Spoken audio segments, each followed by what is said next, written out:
The tech news calls. Will you answer? Hello?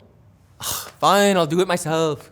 Full reviews are finally up for Valve's Steam Deck gaming handheld. The device Valve boss Gabe Newell says is to PC gaming as the iPhone was to smartphones when they first launched. I love a good analogy. Going with that one, other recent handheld PCs like the GPD Win or Aya Neo are like, what, the Palm and BlackBerry? It checks out. Linus and Jake said in the full LTT review that while the software needs some polish, overall, it works great. Stupendous. It's super exciting. While Gamers Nexus and Digital Foundry also posted deep dives on performance, so check those guys out if you want to live vicariously, because you're not gonna find any Steam Decks in stock for a while. You can't. They're too cheap, damn it. Hey, at least Valve dropped a trailer for a surprise all-new Portal game, which of course is just a bite-sized stationary experience called Aperture Desk Job, and not Portal 3, because Valve exists in a pocket dimension where 3s don't exist. You need to find the portal to get there, and then... Use your momentum to hop in the driver's seat. You played the game. Russia, the country currently led by unhinged dictator resembling his own penis, Vladimir Putin, we're going there, hey? Sure. Has partially blocked its citizens' access to Facebook after, I thought they loved Facebook, after accusing the platform of censoring 4 Russian media outlets. Meta says it refused Russia's request to stop using independent fact checkers to label potential misinformation posted by those outlets, which Russia didn't like. The irony being, of course, that Russia's government has made censoring its own citizens' speech about as ubiquitous as vodka in the country, in mother country. Mark, are we not best friends anymore? The incident has analysts considering the impact Russia's invasion on Ukraine may have on platforms and projects shared with the West, such as the International Space Station, which depends on thrust supplied by Russian-operated modules. I read that as mules for a second. They're very good on plow. The chief of Roscosmos, Dmitry Rogozin, made some concerning comments on Twitter about the prospect of what would happen if America broke off ties, but no official statements have been made, and the guy is a bit of a hothead, especially before he's had his special coffee. It is special. The war in Ukraine is also expected to affect our old friend, the chip shortage. Making semiconductors involves lasers, guys, which involves neon, and it turns out the US gets 90% of its neon gas supply from Ukraine.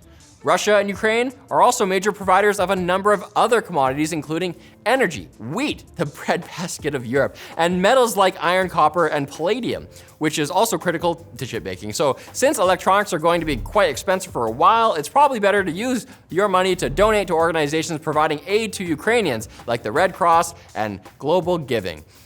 We are taking a side here. There's also some links in the description with ways that you can help, especially because you've already tweeted Putin bad. So that part's done. Check that out. What's the next step?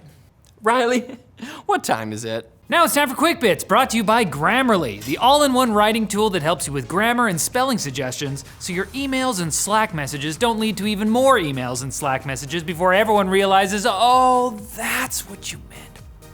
Grammarly is super easy to use. Simply install the free desktop app, log in, and start typing. And for even more in-depth feedback on your writing, there's Grammarly Premium, with potentially business relationship-saving features like tone transformation and clarity tools. Reword phrases to sound more confident, remove unnecessary jargon to better get your point across, and overall, work smarter, not harder. Go to Grammarly.com/techlink to sign up for a free account and get 20% off Grammarly Premium today. Nvidia has reportedly been hit by a cyber attack that took part of its operations offline for 2 days. The hack is raising questions about possible Russian involvement given the timing, but as of now, the identity of the perpetrators remains unclear.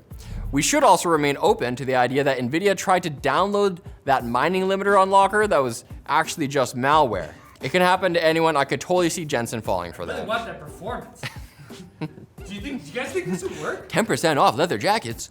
Hey, remember Faraday Future? That electric vehicle company that was supposed to take on Tesla big time and then almost went bankrupt multiple times and then eventually got acquired?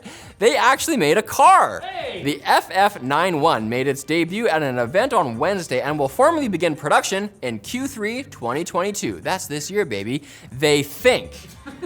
I mean, it is this year, but they think they'll make the car this year. Not really. Could happen. It's the future.